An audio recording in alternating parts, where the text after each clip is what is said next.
Hey, Bible 12. I wanted to walk you through how to figure out some things for journal number two. Just by way of review, journal number two is your ideal wedding. So you're writing from the perspective of after your wedding, explaining what your wedding was like. So you're going to be like, oh my goodness, our wedding was amazing.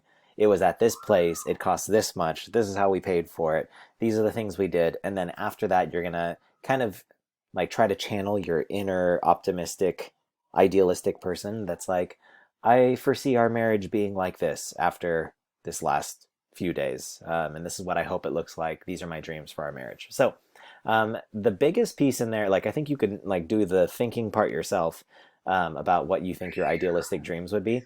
But one thing that you won't be able to figure out yourself is how much does a wedding cost? And so I wanted to run through a couple of resources just really quickly for you, and then after you watch this video and maybe run through some of these things yourself, make sure you touch base with your marriage project partner, whether it's email or text or FaceTime or whatever, and let them know, here's what I came up with, what did you come up with, and then try to meet in the middle and compromise on how this thing's going to look.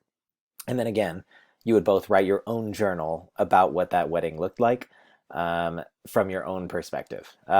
So, um, the just so you have a little bit of context, the average cost of a wedding in like Los Angeles, Long Beach, Anaheim, so Orange County and LA County, is about $34,000. One of the sites that I was reading was saying that like almost half of those weddings are under $10,000.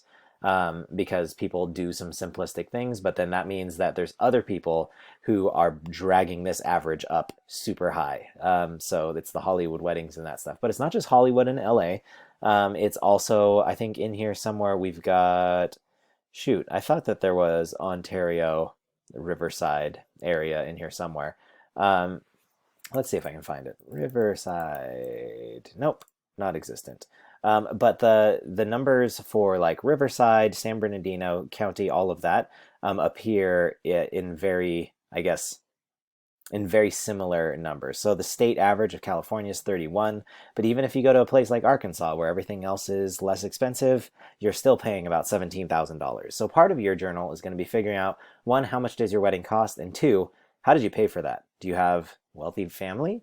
Or did you save for a really long time? Or do you have some sort of job that allows you to make that kind of payment? Or did you put some stuff, did you take out a loan and go into debt to pay for this type of thing? So other than just like going by the averages, you'll probably also need to figure out like specifically how much would your wedding cost considering what you would want in a wedding. The very first resource here, the Wedding Wire website, will take you to this. Now, this is a little less user friendly, but it gives you a good overview of how much things cost because you can scroll down and it'll go category by category and let you know what to expect. So catering just for food is 27 to 40 bucks a person. So if you're having a 300 person wedding, then you know 300 times 30 bucks is what you're going to expect to pay. And each of these tabs will take you through like some of the details of how much each of these things are going to cost. And so like just seeing the categories might help you realize, oh yeah, I didn't even think about the fact that like, oh yeah, am I going to rent a limo? Am I going to pay someone to do this marriage ceremony for me? Who's going to run the music? Are we going to do photo booths? Is there going to be like, are the guys going to rent tuxes? Or are we just showing up in jeans and a t-shirt? Like, what's this thing going to look like?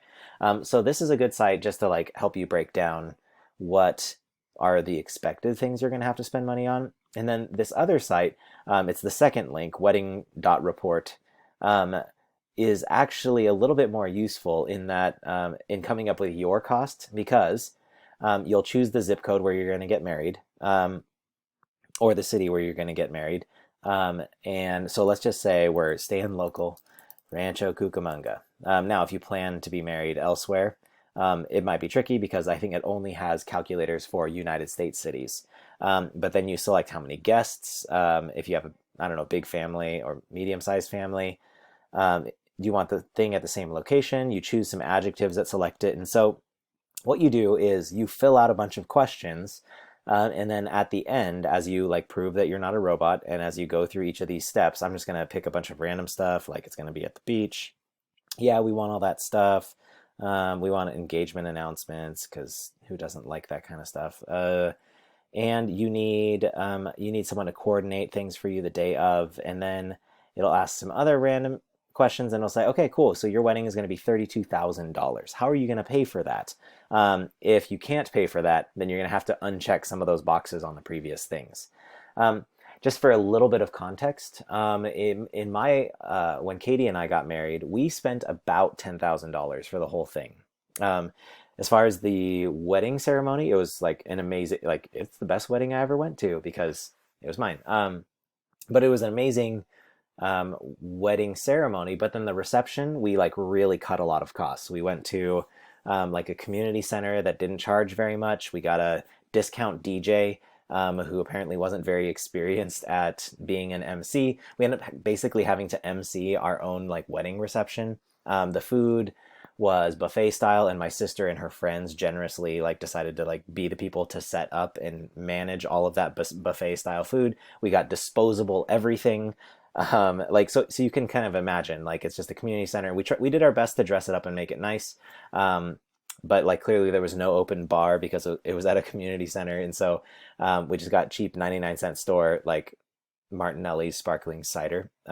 Today's class is brought to you by Martinelli's. But other than that, like we cut a lot of corners to save money, but then our reception ended up being really stressful because we didn't really have a wedding planner running all those things for us. And so it's kind of like it's a kind of a gut check for you. Do you want that day to be a day where like you're stressed about stuff? Then you're going to spend more money. Then you're going to spend less money. You can cut those corners. Or if you want to make sure that it's something special where other people are doing everything for you, then it's going to be a little bit more expensive. So that's the reality of figuring out how much weddings cost. You need to make sure you have all of these elements in your journal too. Once you've done with that, kind of like we talked about in that online session, make sure that's posted to your blog. And that is how you do Journal 2.